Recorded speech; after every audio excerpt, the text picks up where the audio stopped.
Good morning students. Are के विज्ञान PG college द्वारा संचालित ऑनलाइन क्लासेज में मैं गिरिराज सिंह आटिया आप सभी छात्र छात्राओं का अभिनंदन करता हूँ। जैसा कि आपको विदित है, आपको पता है कि हम जो ऑनलाइन क्लासेज ले रहे हैं महाविद्यालय के द्वारा, उसमें कंप्लीट सिलेबस आपका करवाया जाएगा। मैं बॉटनी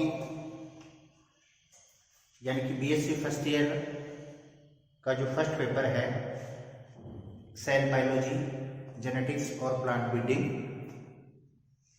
वो पेपर आपका मैं ऑनलाइन क्लासेस के द्वारा आपका कंप्लीट करवा रहा हूँ। इसमें जो टॉपिक है जो हमने पढ़ लिए है टॉपिक, उन टॉपिकों में जैसे कि हमने सेल बायोलॉजी के बारे में पढ़ा, सेल डिवीजन के बारे में पढ़ा, प्रोकैरियोटिक यूकैरियोटिक सेल्स के बारे में पढ़ा, between difference of prokaryotic and eukaryotic cells के बारे में हमने पढ़ा, सेल डिवीजन जो कि माइटोसिस, मियोसिस, एमाइटोसिस जो कि डिवीजन होते हैं वो हमने पढ़ा। आज जो हमारा टॉपिक है वो स्ट्रक्चर ऑफ क्रोमोसोम है। देखते हैं स्ट्रक्चर ऑफ क्रोमोसोम्स में मैं लिख देता हूँ। सबसे पहले BSc part first year paper first है सेल बायोलॉजी, जेनेटिक्स और plant breeding.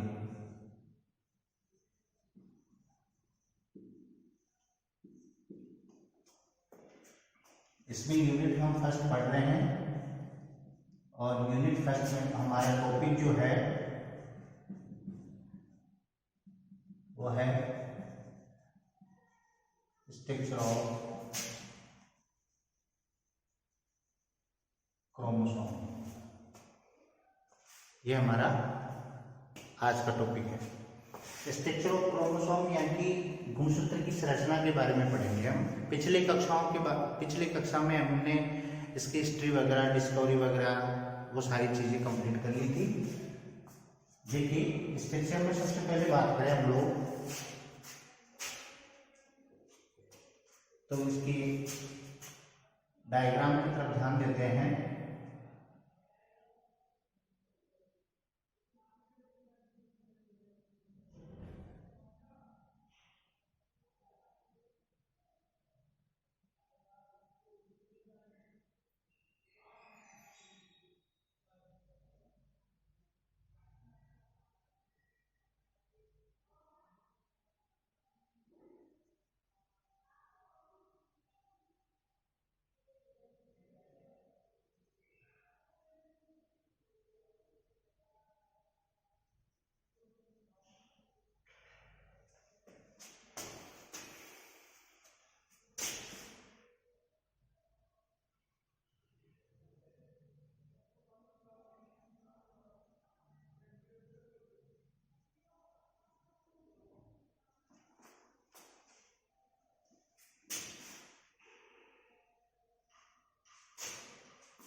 Secondary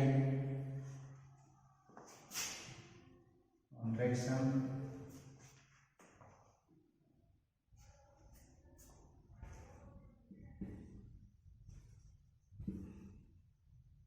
centromere,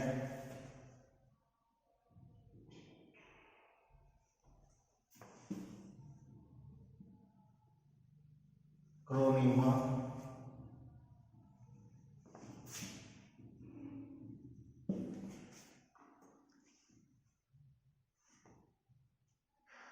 satellite,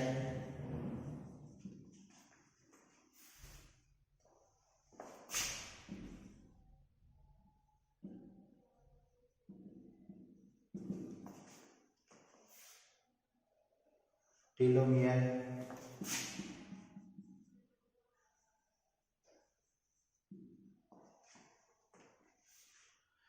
ये स्ट्रक्चर ऑफ क्रोमोसोम में है। देखिए संरचना की तरफ अपन ध्यान देते हैं हम लोग। तो गुणसूत्र का जो अंतस्थ भाग होता है, पहली चीज तो हम ध्यान देंगे कि जो क्रोमोसोम होता है, गुणसूत्र जो होता है, उस गुणसूत्र में दो क्रोमोनिमा होते हैं। दो क्रोमोनिमा जो होते हैं उसके ऊपर रेखीय रूप में जो है क्रोमोमियर्स पाए जाते हैं, जिन्हें अपन जीन या आनुवांशिक की इकाई जिसे हम बोल सकते हैं, जेनेटिक्स यूनिट्स ऑफ जेनेटिक्स बोल सकते हैं हम उससे। तो इसके अंदर क्या होता है कि जो जीन जो होती है, क्रोमोमियर्स जो होती है, जिसे हम जीन के नाम से जानते हैं, जो जेनेटिक्स वेक्टर होती है, ये हम कह सकते हैं वेक्टर ऑफ जेनेटिक्स होती है। इसके बाद में अगर अपन चर्चा करें इसके बारे में, दो क्रोमोनिमा होती है, दोनों क्रोमोनिमा पर क्रोमोमियर्स प्रेजेंट होती है, और इसके बाद में जब दो क्रोमोनिमा आपस में एक जगह मिल जाती है तो उसे हम सेंट्रोमियर के नाम से जानते हैं। ये संकीर्णन भाग होता है, इसको प्राथमिक या प्राइमरी संकीर्णन भी हम कह सकते हैं। दूसरी चीज, इसमें द्वितीयक या सेकेंडरी कॉन्ट्रैक्शन भी पाया जाता है, यानी कि द्वितीयक संकीर्णन भी इसमें पाया जाता है। सेंट्रोमियर मैंने बता दिया है, दो क्रोमोनिमा जब आपस में मिलते हैं, यानी कि जो संकरा भाग होता है गुणसूत्र का, जो संकरा भाग होता है, उसे हम सेंट्रोमियर या गुणसूत्र बिंदु के नाम से जानते हैं। टीलोमियर्स जो कि एक अंतस्थ भाग होता है गुणसूत्र का या क्रोमोसोम का, जो अंतस्थ पार्ट होता है, टर्मिनल पार्ट जो होता है, वो होता है टीलोमियर। ठीक है। इसके बाद में अपन इसमें अब हम देखते हैं इसके जो बिल्कुल पास में ही सैटेलाइट, यानी सैटेलाइट पाया जाता है। सैटेलाइट एज क्रोमोसोम का जो है इम्पोर्टेंट पार्ट होता है। सैटेलाइट जो होता है वो इम्पोर्टेंट पार्ट होता है, ये आपको ध्यान रखना है। तो इसके बारे में, इसकी पूरी जो संरचना है उसके बारे में पढ़ेंगे, कौन कौन से पार्ट होते हैं, इसमें क्या क्या होता है, वो सारी चीजें हम इस वीडियो में पढ़ेंगे। तो देखते हैं, सबसे पहले स्टार्ट करते हैं हम लोग। सबसे जो प्राइमरी पार्ट होता है वो होता है इसका पेलिकल। पेलिकल से मतलब होता है आवरण।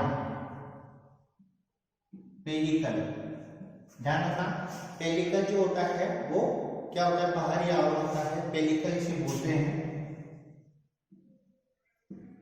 ठीक है। पेलिकल जो सबसे पहले बाहरी आवरण को बोलते हैं, गुणसूत्र का जो बाहरी आवरण होता है उसे हम पेलिकल के नाम से जानते हैं। और ये पेलिकल जो होती है वो या बाह्यतम कला जिसे हम बोलते हैं, ये एक्रोमेटिक और नॉन जेनेटिक्स तत्वों की बनी होती है। एक तो एक्रोमेटिक और नॉन जेनेटिक्स जो सबस्ट्रेट्स होते हैं, नॉन जेनेटिक्स जो तत्वों से मिलकर बनी होती है, ये आपको ध्यान रखना है। तो पेलिकल में आपको क्या ध्यान रखना है कि एक तो ये एक्रोमेटिक होती है, एक्रोमेटिक और नॉन जेनेटिक्स जो होते हैं उन तत्वों से मिलकर बनी होती है। एलिमेंट्स होते हैं, ये नॉन जेनेटिक्स एलिमेंट्स जो होते हैं उनसे पेलिकल बनी होती है। क्रोमोसोम की जो पेलिकल होती है वो नॉन जेनेटिक्स जो है, आपको ध्यान रखना है, एलिमेंट्स के द्वारा बनी होती है। दूसरी चीज अगर इसमें बात करें, मैट्रिक्स जो होता है नॉन जेनेटिक्स दरों पर रहता है। मैट्रिक्स आपको पता होना चाहिए कि जैसे मान लो ये क्रोमोसोम है, ये क्रोमोनिमा है, इसके बाद में ये जैसे मान लो ये अंदर का जो पार्ट होता है, ये वाला, ये मैट्रिक्स होता है। मैट्रिक्स जो है इंपोर्टेंट पार्ट होता है, इसको ध्यान रखना। तो मैट्रिक्स जो होता है, या मैट्रिक्स जिसे बोल सकते हैं, मैट्रिक इम्पोर्टेंट पार्ट होता है, ये लिक्विड पार्ट होता है क्रोमोसोम का। और इसमें आपको पता है नॉन जेनेटिक्स जो एलिमेंट्स पाए जाता है, नॉन जेनेटिक्स एलिमेंट्स पड़े रहते हैं, तो ये आपको ध्यान रखना है। नॉन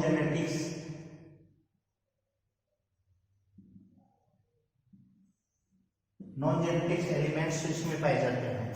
तो दूसरा जो इम्पोर्टेंट पार्ट होता है वो होता है गुणसूत्र का मैट्रिक्स इंपोर्टेंट पार्ट होता है, ये आपको ध्यान रखना है। दूसरी चीज आगे बात करें क्रोमोनिमा मैंने बता दिया है कि गुणसूत्र के अंदर जो दो कहने का मतलब दो लंबे सर्पिलाकार कुंडलित भाग होते हैं, गुणसूत्र के अंदर सर्पिलाकार कुंडलित जो भाग होते हैं वो क्या होते हैं, क्रोमोनिमा। ठीक है, अभी बताया था क्रोमोनिमा के ऊपर एक ही रूप में क्या पाई जाती है, क्रोमोमियर्स पाई जाती है, ये भी आपको ध्यान रखना है। ठीक है, इसके बाद में अगर बात करें क्रोमोमियर्स अभी बताया मैंने, रेखीय या कणनुमा संरचनाएं जो होती है जिन्हें आप जीन के नाम से भी जानते हैं, ये जिसे आप जीन भी कह सकते हैं। ठीक है, और वैसे इसके ऊपर क्या बोलते हैं, क्रोमोमियर्स आपको ध्यान रखना है। गुणसूत्र पर पाई जाने वाली यानी कि क्रोमोनिमा के ऊपर पाई जाने वाली रेखीय कणनुमा संरचनाएं, उसे जो रेखीय रूप में पाई जाती है, कणों के रूप में पाई जाती है, जिसे हम अपनी भाषा में जीन के नाम से भी जानते हैं। इसकी खोज ध्यान रखना, क्रोमोमियर्स डिस्कवरी हो या डिस्कवर्ड बाय क्रोमोमियर्स, बालिवियानी, ये आपको ध्यान रखना है। ऐसे वो साइंटिस्ट है तो आपको ध्यान रखना, बालिवियानी साइंटिस्ट जो थे उन्होंने किसको डिस्कवर किया था, क्रोमोमियर्स को। क्रोमोमियर्स क्या होते हैं, गुणसूत्र में पाई जाने वाली जो सर्पिलाकार कुंडलित जो एक रचनाएं होती है, दो कुंडलित रचनाएं होती है, उसे हम क्या बोलते हैं, क्रोमोमियर्स के नाम से जानते हैं। धागेनुमा यानी कि दो सर्पिलाकार कुंडलित तंतु होते हैं, आपको ध्यान रखना है। क्रोमोमियर्स का मतलब होता है कुंडलित तंतु, धागेनुमा कुंडलित तंतुओं को हम क्या बोलते हैं, क्रोमोमियर्स कहते हैं। तो ये रेखीय रूप में इनके ऊपर क्रोमोमियर्स पाई जाती है। क्रोमोनिमा क्या होते हैं, कुंडलित तंतुनुमा संरचनाएं होती है। ठीक है, इसके बाद में आगे बात करें सेंट्रोमियर को क्या बोलते हैं, गुणसूत्र बिंदु। यहाँ इसका मतलब क्या हो गया, जैसे कि मान लो ये गुणसूत्र का संकीर्ण भाग होता है, ये मान लो आप जैसे कि, और क्रोमोनिमा जो होती है वो भी आपस में यहाँ पर मिल जाती है। ठीक है ना, तो ये होता है आपका सेंट्रोमियर। आपको ध्यान रखना है, इसको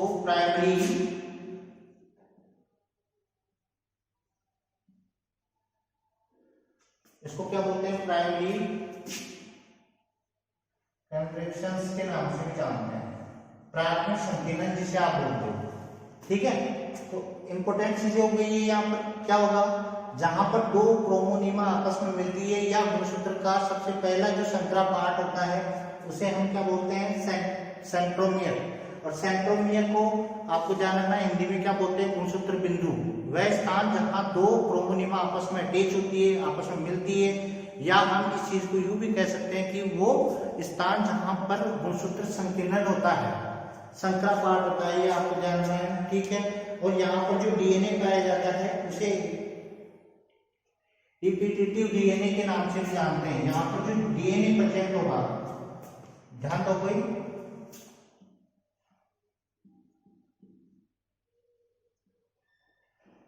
रिपीटेटिव डीएनए,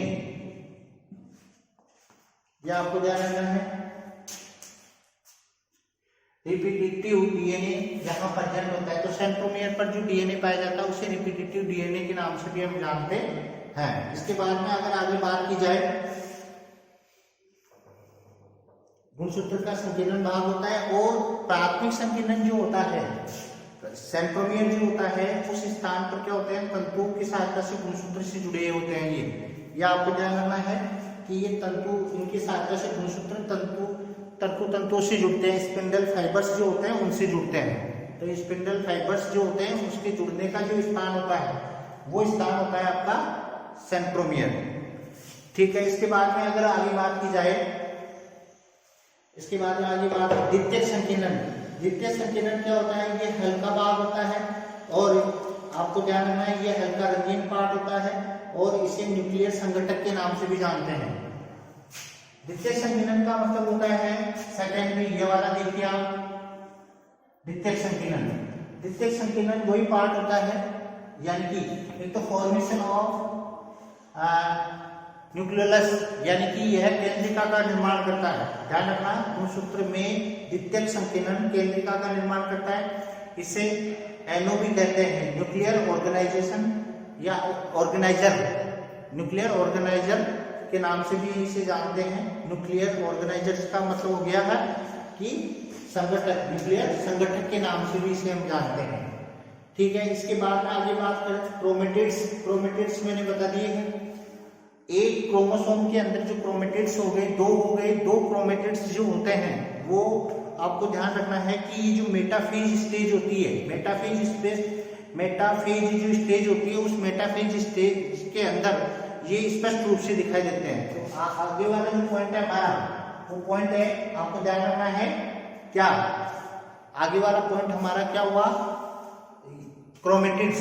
और क्रोमेटिड्स क्या होते हैं, क्रोमेटिड्स गुणसूत्र में दो क्रोमेटिड्स पाए जाते हैं। दोनों क्रोमेटिड्स यानी कि अर्ध गुणसूत्र जिसे हम कहते हैं, ध्यान दोगे इसमें गुणसूत्र की लंबवत भुजाएं जो होती है उसे हम क्या बोलते हैं, लंबवत भुजाओं को क्या बोलते हैं, हाफ क्रोमेटिड्स या क्रोमेटिड्स के नाम से भी हम इसे जानते हैं।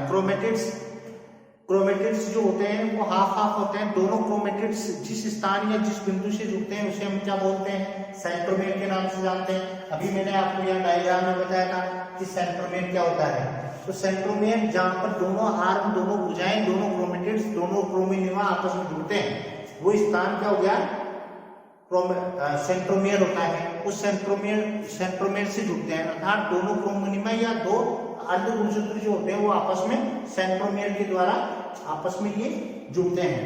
यह आपको ध्यान रखना। और एक चीज आपको ध्यान रखनी है कि यहाँ पर ये मेटाफेज जो स्टेज होती है, माइटोसिस जो होता है, माइटोसिस में मेटाफेज हो, तो मेटाफेज जो होती है चाहे मियोसिस हो माइटोसिस हो, तो उसके अंदर जो मेटाफेज जो होती है, मेटाफेज के अंदर आपको ध्यान रखना है मेटाफेज में ये जो स्पष्ट रूप से दिखाई देती है।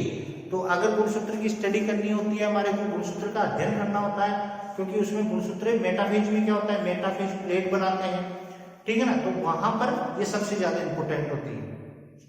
इसके बाद में आगे बात करें सैटेलाइट। सैटेलाइट मैंने बता दिया है, इससे द्वितीय संकीर्ण के जो ऊपर वाला पार्ट होता है या द्वितीय संकीर्ण के आगे घुंडी नुमा एक भाग होता है, ये देखिए सैटेलाइट मैंने लिखा हुआ है, ये सैटेलाइट होता है, ध्यान रखोगे।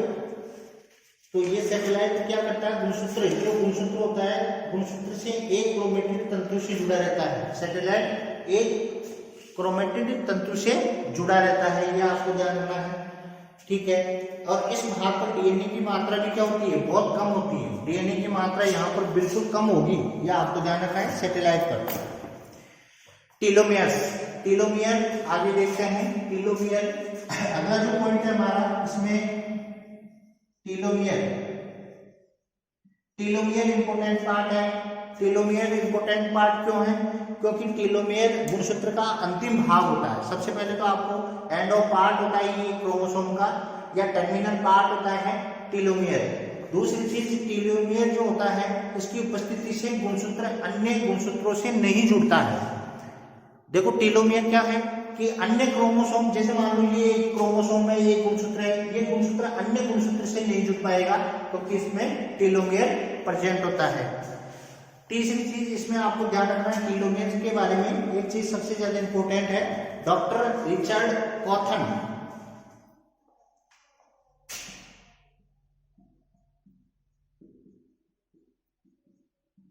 ध्यान दोगे, डॉक्टर रिचर्ड कॉथन ने बताया कि जो टीलोमियर होते हैं, टीलोमियर की उपस्थिति में आपको ध्यान रखना है कि मनुष्य की आयु बढ़ने के साथ साथ कोशिकाओं में जो गुणसूत्र होते हैं, मैं दोबारा बोल रहा हूं, यहां पर आपको बात बता रहा हूं मैं, डॉक्टर रिचर्ड कॉथन की बात बता रहा हूं, टीलोमियर से रिलेटेड ये पॉइंट है। और टीलोमियर मैंने आपको भी अभी बताया कि टीलोमियर एंड ऑफ क्रोमोसोम या end of part of chromosome है, ये गुणसूत्र का अंतिम भाग होता है। और डॉक्टर रिचर्ड कोथन के अनुसार क्या होता है कि जो आयु बढ़ने के साथ साथ जो होता है, जैसे जैसे एज बढ़ती है, उम्र बढ़ती है, उस एज बढ़ने के साथ साथ ही क्या होता है कि जो कोशिकाएं होती है, कोशिकाओं में जो क्रोमोसोम्स होते हैं, गुणसूत्र जो पाए जाते हैं, उन गुणसूत्रों के जो टेलोमियर्स होते हैं, टेलोमियर्स छोटे होने लगते हैं। क्या होते हैं? टेलोमियर्स छोटे होने लगते हैं। अगर इन टेलोमियर्स को आपको ध्यान रखना, टेलोमेरेज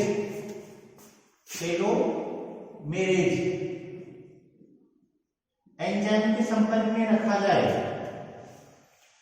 यानी कि दोबारा बोल रहा हूं, रिचर्ड कोथन के अनुसार क्या था कि ये जो आयु बढ़ने के साथ साथ आयु जैसे जैसे एज बढ़ती है वैसे वैसे क्या होते हैं, जो कोशिकाओं में पाए जाने वाले जो गुणसूत्र होते हैं, उन गुणसूत्रों का जो एंड ऑफ पार्ट होता है, क्रोमोसोम का जो एंड ऑफ पार्ट होता है, टेलोमियर जिसे आप बोल रहे हो, वो टेलोमियर छोटे होने लगते हैं। अगर मान लीजिए, अगर ये कहा जाता है, ये साइंटिस्ट का एक मत है कि अगर इन telomeres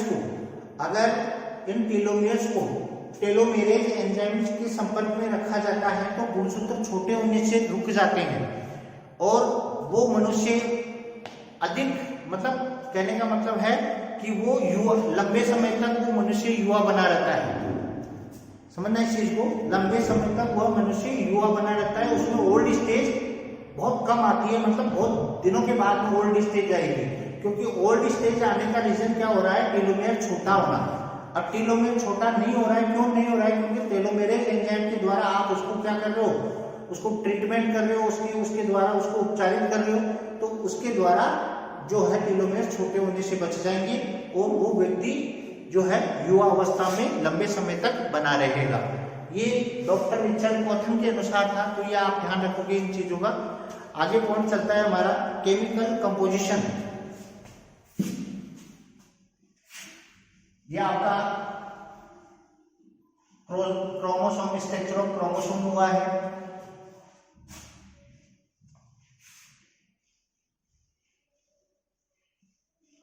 structure of chromosome complete हुआ है। अब केमिकल कंपोजिशन करते हैं अपन।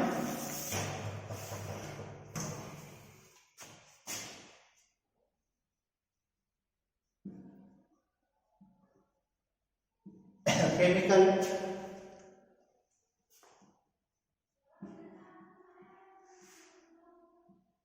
Composition of chromosome.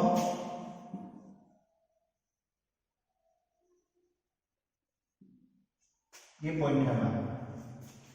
देखिए भाई, केमिकल कंपोजिशन से मतलब होता है रासायनिक संगठन, या हम कह सकते हैं इसका रासायनिक संगठन कैसा होता है। तो रासायनिक संगठन में आपको ध्यान रखना है कि क्रोमोसोम जो होते हैं वो प्रोटीन के बने होते हैं, न्यूक्लियो प्रोटीन के बने होते हैं। तो एक तो बात आई न्यूक्लियो प्रोटीन के बने होते हैं। अब जो प्रोटीन होती है वो दो टाइप्स की होती है इसमें, एक तो होती है स्टोन प्रोटीन, स्टोन प्रोटीन यानी कि डीएनए का 90 से 92% पार्ट जो होता है, 90 से 92% जो भाग होता है क्रोमोसोम का, वो डीएनए और स्टोन प्रोटीन से मिलकर बना होता है। ये चीज क्लियर करें आप, ठीक है। इसके बाद में बात करें, इसके बाद में अगर बात की जाए तो 8 से 10% जो होता है वो आरएनए और नॉन स्टोन प्रोटीन से मिलकर बना होता है।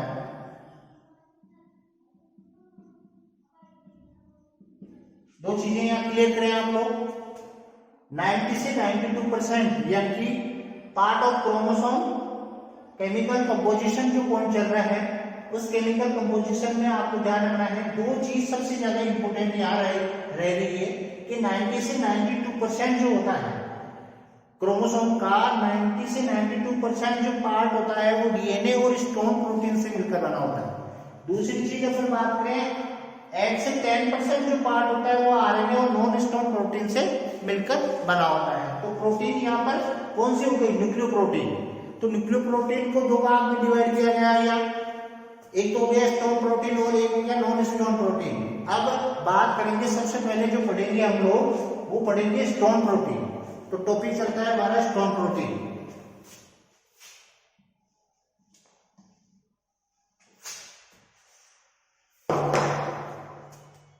देखो स्टोन प्रोटीन होती है, उसमें आर्जिनिन और लाइसिन, आर्जिनिन और लाइसिन एमिनो एसिड्स पाए जाते हैं।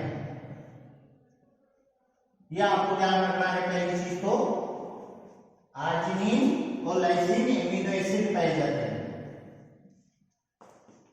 ठीक है, अब स्टोन प्रोटीन जो होती है वो होती है H1, H2A, H2B, H3, H4।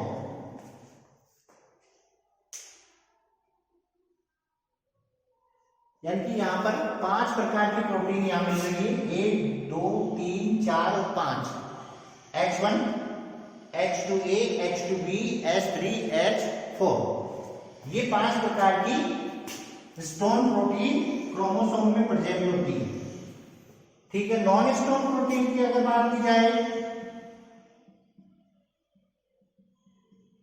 Non stone protein, तो ध्यान रखो कि नॉन स्टोन प्रोटीन जो होती है वो ट्रिप्टोफैन और टायरोसिन, एक तो टायरोसिन और एक ट्रिप्टोफैन एमिनो एसिड पाए जाते हैं इसमें, ज्यादा एमिनो एसिड पाए जाते हैं ज्यादा इसमें, ध्यान रखिएगा।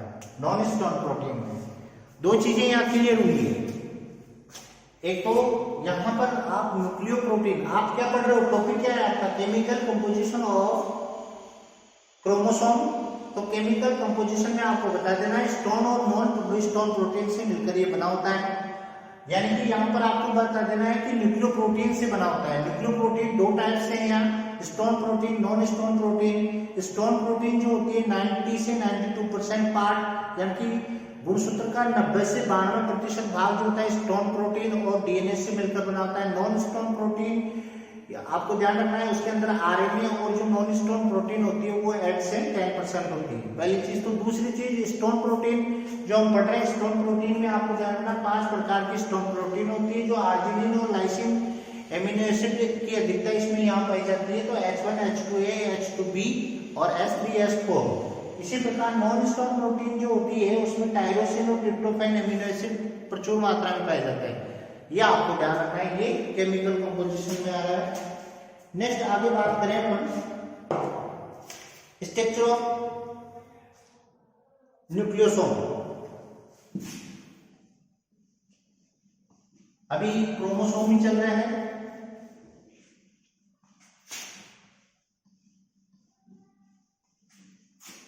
पॉइंट है हमारा आगे स्ट्रक्चर ऑफ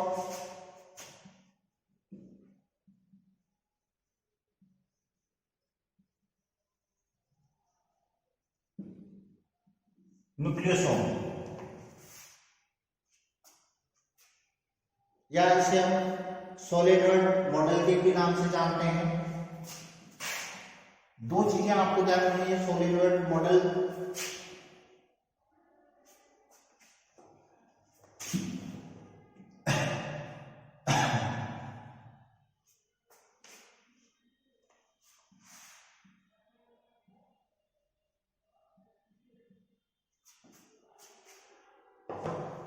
सोलिनॉइड।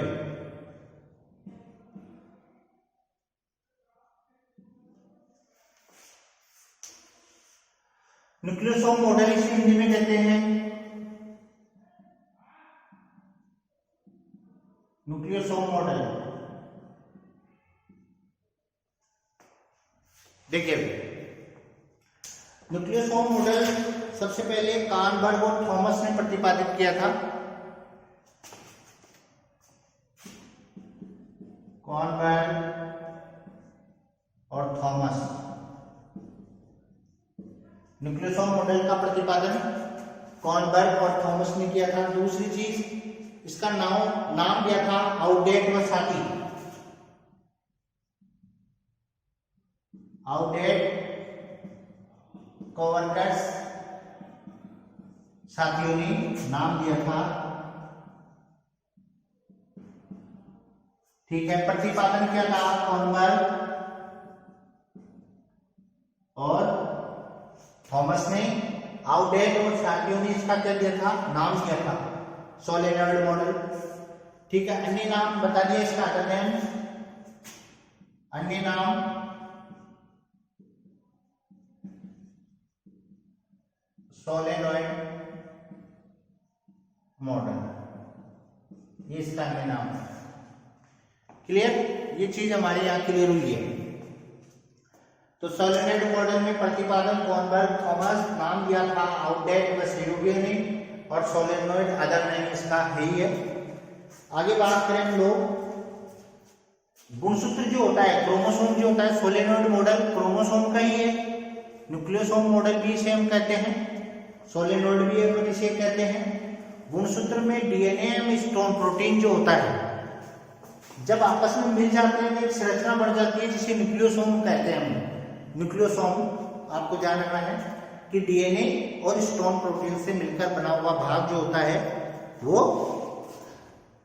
न्यूक्लियोसोम कहलाता है। अब इसकी स्ट्रक्चर के बारे में अगर बात करें हम लोग, क्योंकि संरचना सबसे ज्यादा इंपॉर्टेंट होती है यहाँ पर। अगर डायग्राम आपका आ रहा है, डायग्राम को आप तरीके से उसे डायग्राम को लेबर डायग्राम बनाए, उसे आइडेंटिफाई अच्छी तरीके से करें, उसे लेबल अच्छी तरीके से करोगे तो आपको उसमें कम जो है उसमें, अगर आप ज्यादा कॉपी बनने से कोई मतलब नहीं है। जो मेन चीजें होती है वो आप उसमें लिखते हैं तो आपको अच्छे नंबर मिल जाते हैं। देखिए, सबसे पहले बात करें हम यहाँ न्यूक्लियोसोम मॉडल के बारे में चर्चा कर रहे थे हम लोग।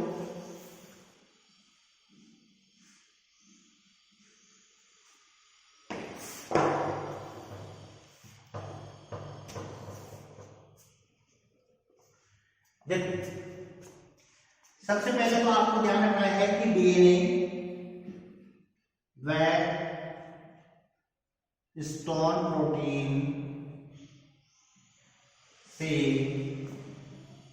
मिलकर बनी हुई संरचना या रचना न्यूक्लियोसोम कहलाती है, पहली चीज।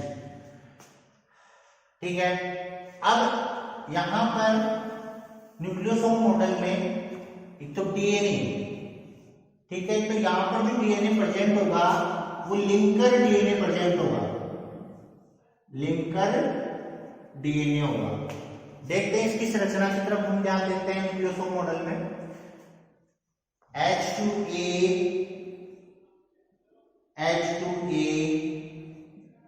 दो स्टोन प्रोटीन के दो अणु हैं, H2B,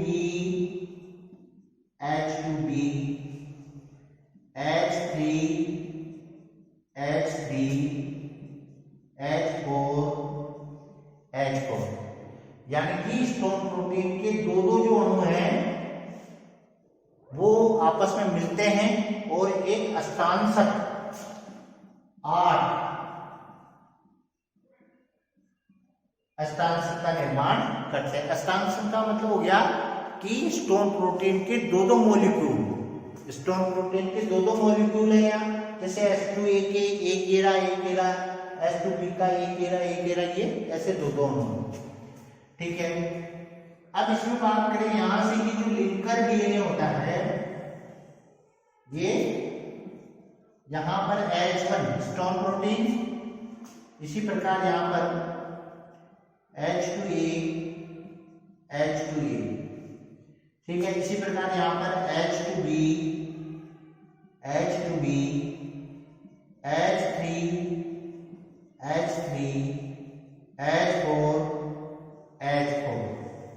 ये फिर एक अष्टांशक हो गया। फिर यहां से लिंकर डीएनए चलेगा, फिर आगे आ जाएगा। तो एक चीज आपको यहां क्या ध्यान देनी है, सॉरी, यहां पर एक चीज आपको क्या ध्यान देनी है कि न्यूक्लियोसोम क्या है। तो सबसे पहले आपको ध्यान रखना है यहां तक की जो संरचना है ये यहां तक की, ये एक न्यूक्लियोसोम है, यानी कि जिसके अंदर पांचों प्रोटीन आए। तो पांचों प्रोटीन क्या क्या है इसमें, दो क्या क्या चीजें आएंगी, तो एक न्यूक्लियोसोम और एक न्यूक्लियोसोम दोनों को जोड़ने का काम कौन सी प्रोटीन करेगी, H1 प्रोटीन करती है। ठीक है ना। तो यहाँ पर क्या गया कि यहाँ पर जो ये अष्टांशक बना है जिसमें 8 स्टोन प्रोटीन के मॉलिक्यूल्स हैं, यहाँ पर एक ये हो गया और एक ये हो गया। तो यहाँ पर क्या हो गया, दो अपने पास टोटल जो प्रोटीन होगी ये होगी। अब इनके ऊपर क्या हो गया, ये लिंकर डीएनए हो गया। तो linker DNA plus stone protein आपस में जब मिलती है तो क्या बन जाती है, न्यूक्लियोसोम। अब बात ये आ रही है, अब ये जो न्यूक्लियोसोम, एक न्यूक्लियोसोम ऐसा का ऐसा हो गया, सेम टू सेम दूसरा ऐसा होगा, तीसरा भी ऐसे होगा। बस आपको ध्यान क्या रखना है, यहां तक का जो एरिया कवर कर रहा है यानी कि H1 प्रोटीन तक, ये आपका एक न्यूक्लियोसोम है। ठीक है, ये आपका लिंकर डीएनए हो गया और ये लिंकर डीएनए के बाद में लिंकर डीएनए को जोड़ने का काम, यानी कि दो न्यूक्लियोसोम को जोड़ने का काम किसके द्वारा जोड़ने का कार्य, लिंकर डीएनए के द्वारा। तो लिंकर डीएनए के द्वारा जोड़ने का कार्य कौन करता है, H1 प्रोटीन, यानी कि स्टोन प्रोटीन H1 करती है। ये आपको ध्यान रखना है, स्टोन H1। ये हमारे समझ में आ गई। अब स्टोन प्रोटीन हो गई है। इसी प्रकार 1 2 3 4 5 और 6, टोटल 6 न्यूक्लियोसोम अगर लिंकर टोटल 6 न्यूक्लियोसोम अगर हो तो उसे सोलेनोइड के नाम से हम जानते हैं। सोलेनोइड एक हमारे सामने संरचना, एक नाम आएगा सोलेनोइड क्या होता है। तो सोलेनोइड में आपको बता देना है कि सोलेनोइड एक ऐसी स्ट्रक्चर है, एक ऐसी संरचना है जिसके अंदर 6 न्यूक्लियोसोम प्रेजेंट होते हैं, यानी कि 6 न्यूक्लियोसोम पाए जाते हैं। एक न्यूक्लियोसोम मैंने बता दिया है आपको, एक न्यूक्लियोसोम में एक तो अष्टांशक आ जाएगा, लिंकर डीएनए आ जाएगा, H1 प्रोटीन आ जाएगी, ये एक न्यूक्लियोसोम हो गया। इस प्रकार टोटल न्यूक्लियोसोम यहाँ पर कितने होंगे, 6 होंगे। और अगर ऐसी संरचना लंबी 6 होते हैं, टोटल अष्टांशक 6 होते हैं यहाँ पर लिंकर विथ लिंकर डीएनए, तो वो होता है आपका सोलेनोइड स्ट्रक्चर। ये आपको ध्यान रखना है।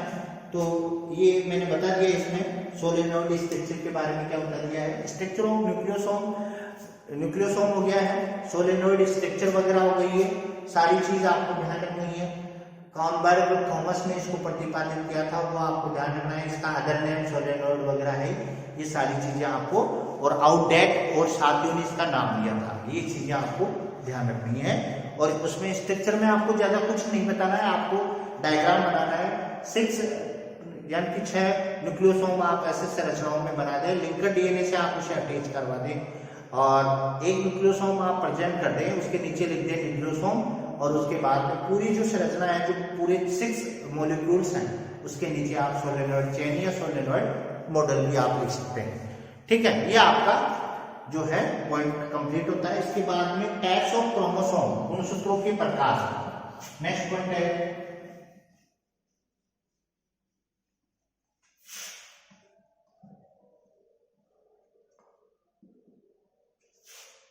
Types of chromosome.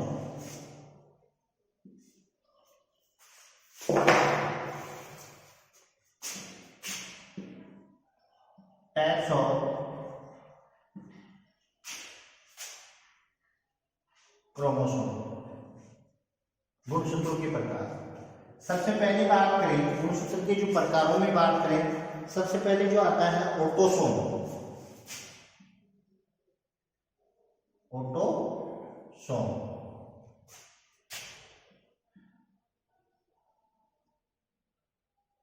Autosome Elin गुणसूत्र जिसे बोलते हैं, एलिन गुणसूत्र। देखिए एलिन गुणसूत्र होते क्या है, पहली चीज तो ये देखेंगे, जो कायिक कोशिकाएं जो होती है उनमें जो पाए जाते हैं उसे एलिन गुणसूत्र कहते हैं, पहली चीज। दूसरी चीज इसमें आपको क्या ध्यान रखना है, जो एलिन क्रोमोसोम यानी कि ऑटोसोम जो होते हैं वो प्रेजेंट करते हैं या प्रदर्शित करते हैं, रिप्रेजेंटेटिव एक प्रकार से होते हैं वो, यानी कि सहयोगी होते हैं। सहयोगी किसके होते हैं? सहयोगी से मतलब होते हैं कि वो क्या करते हैं कि लिंग गुणसूत्र जो सबसे आप ध्यान रखोगे, लिंग गुणसूत्र की बात चल रही है, ठीक है। ऑटोसोम की अगर बात की जाए तो लिंग गुणों को छोड़कर जो भी गुण होते हैं, लिंग गुणों को छोड़कर जो अदर जो कैरेक्टर होते हैं उनको डिसाइड करने का कार्य ऑटोसोम का है। यानी कि ऑटोसोम लिंग गुणों को छोड़कर, जितने भी लिंग गुण है उनको छोड़कर बाकी के जितने भी कैरेक्टर होते हैं, सेक्स कैरेक्टर को छोड़कर जितने भी अदर कैरेक्टर्स होते हैं उसको ये डिसाइड करता है, मतलब ऑटोसोम ही प्रजनन करता है। यह आपको ध्यान रखना है। तो ध्यान लिख देता हूं, लिंग गुणों को छोड़कर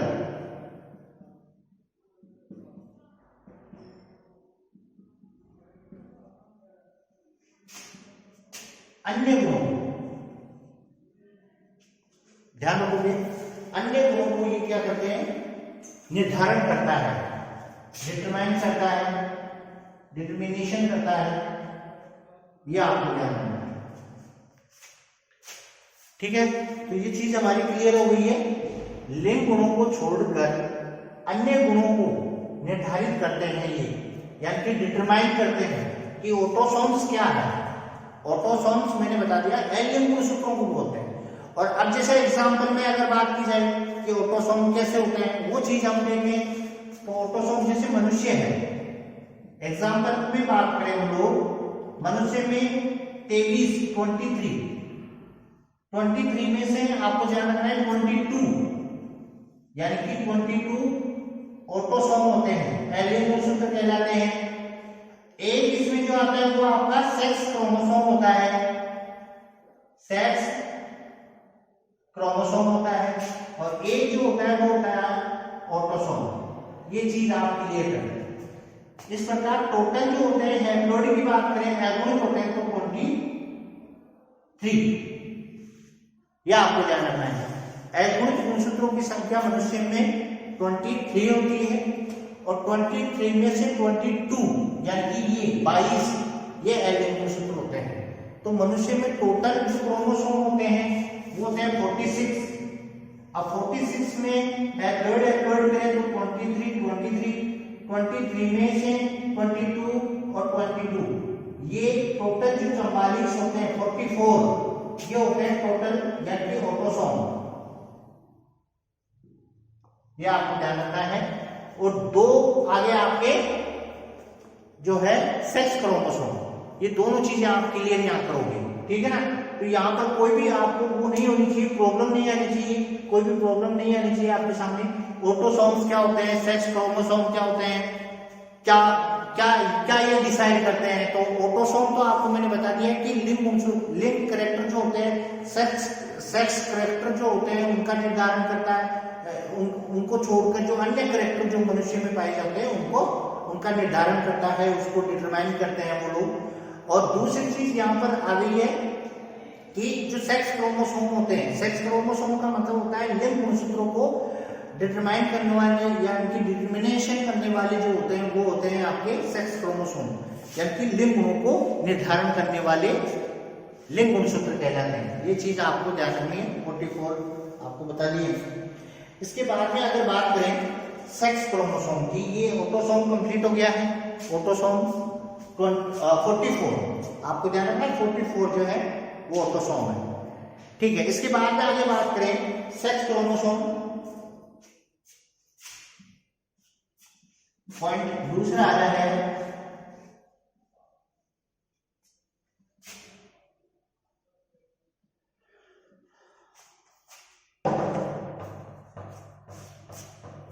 sex chromosome number 2,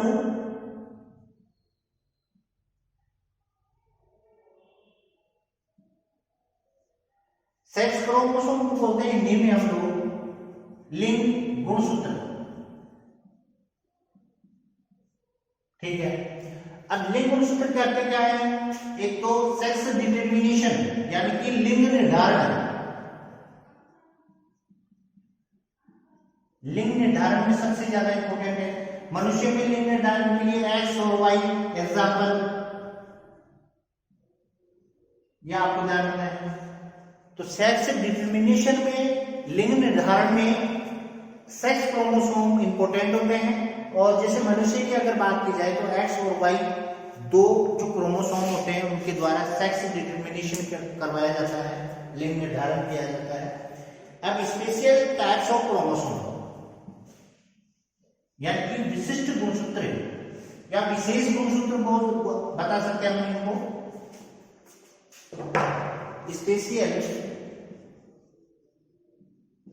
special types of chromosome,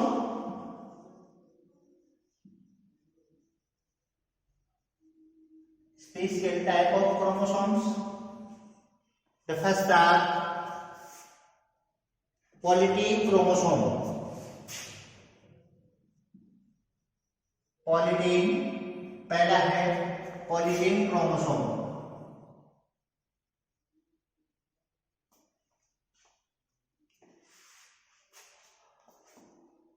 आगे बात करें, इसे लाल ग्रंथि गुणसूत्र भी कहते हैं, जेंट महागुणसूत्र भी कहते हैं। दो अदर नेम है, ठीक है। पॉलीटीन गुणसूत्र इंपोर्टेंट है, खोज या इसको डिस्कवर्ड किया था बालिबियानी। बालिबियानी जो साइंटिस्ट थे, इन्होंने ड्रोसोफिला कीटों मच्छरों ड्रोसोफिला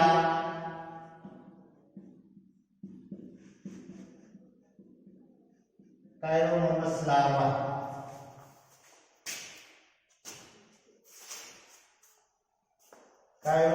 लार्वा की लाल ग्रंथियों से इसकी खोज की थी। यहां पे ध्यान रखना, पॉलीटीन नाम किसने दिया था? कोलर। यह आपको ध्यान रखना है। क्लियर? तीन चीजें आपके सामने हुई है। इसकी खोज करने का श्रेय जाता है, इसको डिस्कवर्ड किया था बालिबियानी ने, कोलर ने इसका नाम दिया था पॉलीटीन, और कहाँ खोजा गया था? मच्छर कीट और जो ड्रोसोफिला कायरोनोमस लार्वा की लाल ग्रंथियों में इसको खोजा गया था। ठीक है, खोज के बारे में हुई है। अब पॉलीटीन गुणसूत्र जो होते हैं उसकी हिस्ट्री के बारे में पढ़ते हैं। क्या है polytene? Structure of polytene chromosome.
H4 molecule. यहाँ पर जो स्टोन प्रोटीन जो होती है वो H4 होती है, ये आपको ध्यान रखना पॉलीटीन क्रोमोसोम में सबसे इंपोर्टेंट चीज ये आगे। ठीक है, इसके बाद में आगे बात करी जाए कि पॉलीटीन गुणसूत्र बहुत से सूत्रों से मिलकर बने होते हैं, यानी कि बहुत से क्रोमेटिड्स, क्रोमोनिमा जिसे आप बोल सकते हो, क्रोमोनिमा। तो एक तो क्या पॉलीटीन गुणसूत्रे, पॉलीटीन गुणसूत्रे बहुत से सूत्रों से मिलकर बना है, क्रोमोनिमा।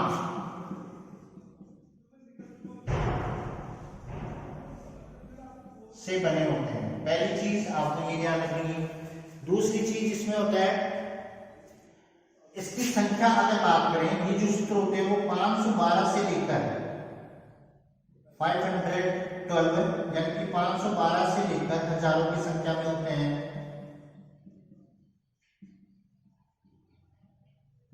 क्लियर? ठीक है, इसके बाद में आगे बात की जाए, ये एकांतर पॉलीटीन गुणसूत्र जो होते हैं एकांतर पट्टियों के द्वारा होते हैं। ये पट्टियां गहरी हल्की भी होती है, गहरी पट्टियां और हल्की पट्टियां।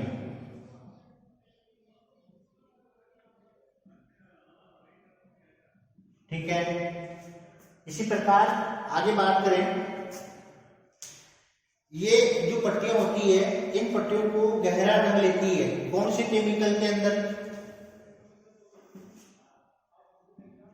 फ्यूजन।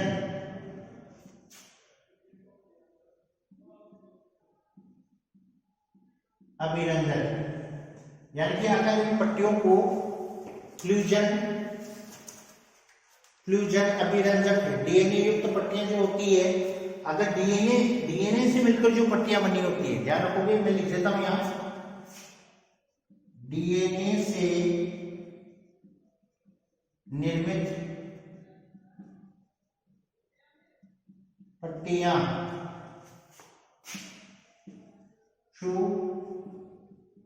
फ्यूजन अभिरंजक द्वारा अभिरंजित करने पर गहरी रंग की हो जाती है। ठीक है, इसके बाद में आगे बात करें तो गुणसूत्रों की संरचना तथा गुणसूत्रीय असामान्यताओं का अध्ययन करने के लिए पॉलीटीन गुणसूत्र उपयुक्त होता है। ये भी एक ध्यान रखोगे, गुणसूत्रों की संरचना,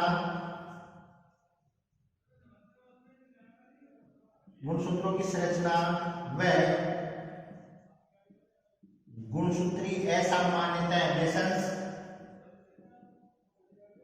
का अध्ययन करने के लिए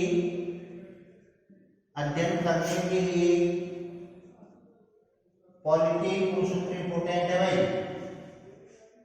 पॉलीटीन गुणसूत्र उपयुक्त,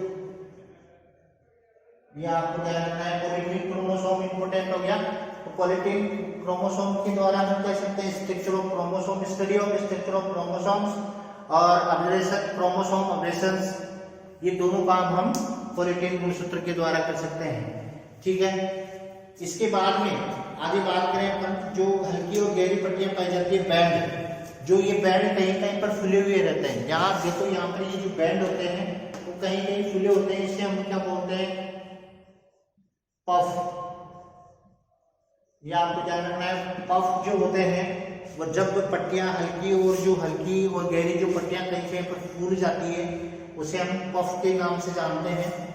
पफ वाले स्थान यानी कि पफ जहां भी बन रहा है, जैसे मान लो ये पट्टियां हैं, ठीक है ना, पफ वाले जो भी स्थान होते हैं वो एमआरएनए, फॉर्मेशन ऑफ एमआरएनए करते हैं। या आपको ध्यान रखना है, formation of mRNA, messenger RNA का निर्माण कौन करते हैं? पफ वाले रीजन करते हैं यहाँ पर। तो ध्यान रखो कि पॉलीटीन गुणसूत्र के ऊपर जो फूली हुई संरचना है, जब पट्टियां फूल जाती है आपस में तो पफ का निर्माण करती है, पफ के द्वारा फॉर्मेशन ऑफ एमआरएनए होता है। तीसरी चीज, कीटों के लार्वा के कायांतरण और निर्मोचन।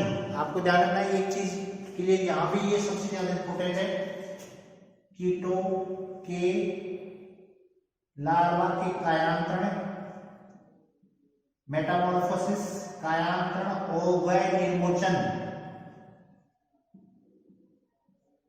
निर्मोचन के लिए पॉलीपेन क्रोमोसोम, यानी निर्मोचन वाली जो क्रियाएं होती है वो पॉलीपेन गुणसूत्र से रिलेटेड है, यानी उससे संबंधित क्रिया है। यह आपको ध्यान रखना है। कीटों के लार्वा और कायांतरण और निर्मोचन, कीटों के लार्वा के कायांतरण और निर्मोचन के लिए पॉलीपेन गुणसूत्र क्या है, उससे संबंधित है। ये आपको ध्यान रखना है। ये पॉलीपेन गुणसूत्र के बारे में आपका क्लियर हो गया है। तो 4-5 चीजें यहाँ क्लियर कर लेनी है आप लोगों को। Structure of polytene chromosome, structure of polytene chromosome में आपको डायग्राम बनाना है। डायग्राम बनाकर इसमें H फॉर जो हिस्टोन प्रोटीन है उसके 2 मॉलिक्यूल्स यहाँ प्रेजेंट करेंगे। आपको 2 मॉलिक्यूल्स यहाँ प्रेजेंट करते हैं, ठीक है। इसके बाद में आप बताओगे कि यहाँ पर जो क्रोमोसोम होता है, पॉलीपेन क्रोमोसोम जो होता है, इसकी खोज के बारे में अभी आपको बाल बियानी ने बताई दी थी मैंने। कीटो मच्छरों और ड्रोसोफिला जो होती है और काइरोनोमस जो लार्वा होता है उसके लार्वा ग्रंथियों में इसको डिस्कर्ड किया गया था, ठीक है ना। ये आपको ध्यान रखना है। दूसरी चीज इसमें आपको क्या बतानी है कि जो ये पट्टियां होती है डीएनए से युक्त जो पट्टियां होती है, डीएनए से युक्त जो पट्टियां होती है वो फुलजन अभिरंजक के द्वारा अभिरंजित करने से वो क्या हो जाती है, गहरी हो जाती है, अगर स्टडी करना चाहते हैं। अच्छा, पॉलीपेन गुणसूत्र से के द्वारा अपन स्टडी, पॉलीपेन गुणसूत्र इंपोर्टेंट क्यों है, क्योंकि पॉलीपेन गुणसूत्र जो होता है उसके द्वारा हम क्या क्या कर सकते हैं। तो कीटों के इसमें गुणसूत्रों की संरचना, structure of chromosome, study of structure of chromosome and chromosomal aberrations, इसका अपन अध्ययन कर सकते हैं। तो ये भी आपको इम्पोर्टेंट चीज है, इसको भी आपको ध्यान रखना है, ठीक है। अब दूसरी चीज इसमें आपको बताना है कि बहुत से सूत्र या क्रोमोनिमा प्रेजेंट होते हैं इसमें, या तो सूत्र बता दो या क्रोमोनिमा बता दो। दोनों बात है कि क्रोमोनिमा यहाँ पर बहुत ज्यादा मात्रा में पाई जाती है। 512 से लेकर कई हजारों तक की क्रोमोनिमा यहाँ प्रेजेंट होती है, ठीक है। इसके बाद में लास्ट अपने पॉइंट जो है वो है कीटों के लार्वा के कायांतरण, मेटामॉर्फोसिस और निर्मोचन के लिए सबसे ज्यादा इससे संबंधित क्रिया है, पॉलीपेन से संबंधित क्रिया क्या है, ये आपको बता देनी है। कीटों के लार्वा के कायांतरण और निर्मोचन से रिलेटेड ये है, ठीक है। इसके बाद आगे जो पॉइंट चलता है हमारा लैम्प ब्रुश क्रोमोसोम।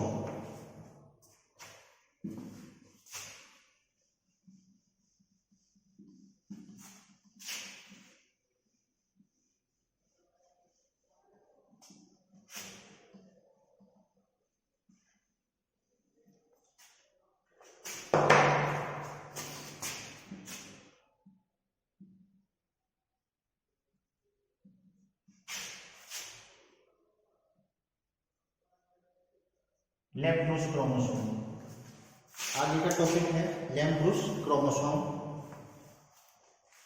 ठीक है। आज कल जो नेक्स्ट क्लास में हम लैम्प ब्रुश क्रोमोसोम के बारे में पढ़ेंगे। आज की आपकी क्लास यहीं पे कंप्लीट होती है। इसमें आपको इतना ही ध्यान रखना है कि पॉलीपेन, क्रोमोसोम, सेल, जो भी पॉइंट आपके साथ साथ चल रहे हैं, कंप्लीट वीडियो आपको देखना पड़ेगा, तब जाकर वो चीज़ आपकी समझ में आएगी। मैंने पहले भी आपको स्टूडेंट्स को ये कहा था कि अगर आप पूरा वीडियो नहीं देखोगे तब तक वो पॉइंट आपका क्लियर नहीं होगा। इसलिए आपसे निवेदन है कि जब भी आप कोई भी वीडियो देखें वो पूरा वीडियो देखें ताकि वो चीज़ आपकी क्लियर हो सके। तो आज की क्लास आपकी यहीं एंड होती है। नेक्स्ट क्लास में फिर मिलेंगे। जय श्री कृष्ण।